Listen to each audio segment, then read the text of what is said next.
So you're thinking of leaving Questrade? Let's face it, the investment world is vast. Maybe you're a seasoned trader seeking a different platform, or perhaps you're a new investor who's decided Questrade isn't the perfect fit. Whatever the reason, closing your account is a possibility.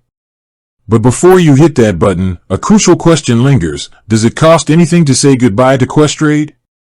The good news? There's no penalty for leaving. Questrade itself doesn't charge any account closure fees. This applies to all account types, whether you're a casual investor with a basic account or a high-volume trader with a margin account. That's a win right off the bat. No hidden fees to snag you on the way out. But hold on a second, closing an investment account isn't always a straightforward process. There might be some hidden costs lurking beneath the surface, so let's dig a bit deeper. Consider your account balance first. Questrade won't close your account if you still have holdings or cash sitting there. They need a clean slate before waving you goodbye.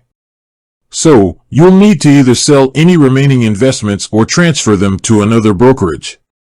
This is where things can get interesting, because selling those investments might incur trading commissions depending on your chosen plan.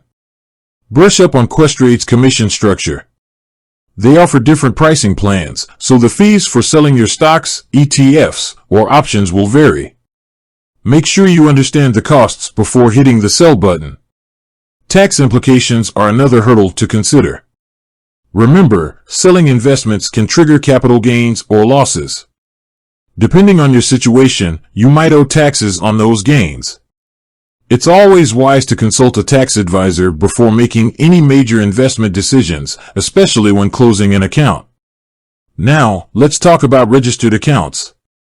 If you're closing an RRSP, RESP, TFSA, LIRA, or LRSP, there might be additional considerations. These accounts have specific contribution rules and withdrawal limitations set by the Canadian government. There's a chance you could face deregistration fees depending on the type of account and how you choose to withdraw your funds.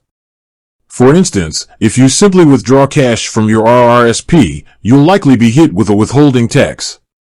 This isn't a fee from Questrade, but a tax consequence managed by the Canada Revenue Agency, CRA.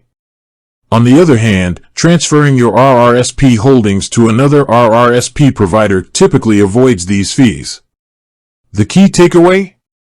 While Questrade doesn't charge closure fees, there might be indirect costs associated with selling your investments, dealing with potential capital gains taxes, and navigating registered account withdrawal rules. So, before you say farewell to Questrade, take some time to understand your account balance and any associated trading commissions for selling holdings. Consider potential tax implications of selling your investments. Research withdrawal options for registered accounts, especially regarding deregistration fees. By planning carefully, you can ensure a smooth and cost-effective exit from Questrade. Remember, this video is for informational purposes only and shouldn't be considered financial advice. Always do your own research and consult with a financial professional before making any investment decisions. With that said, thanks for watching and until next time.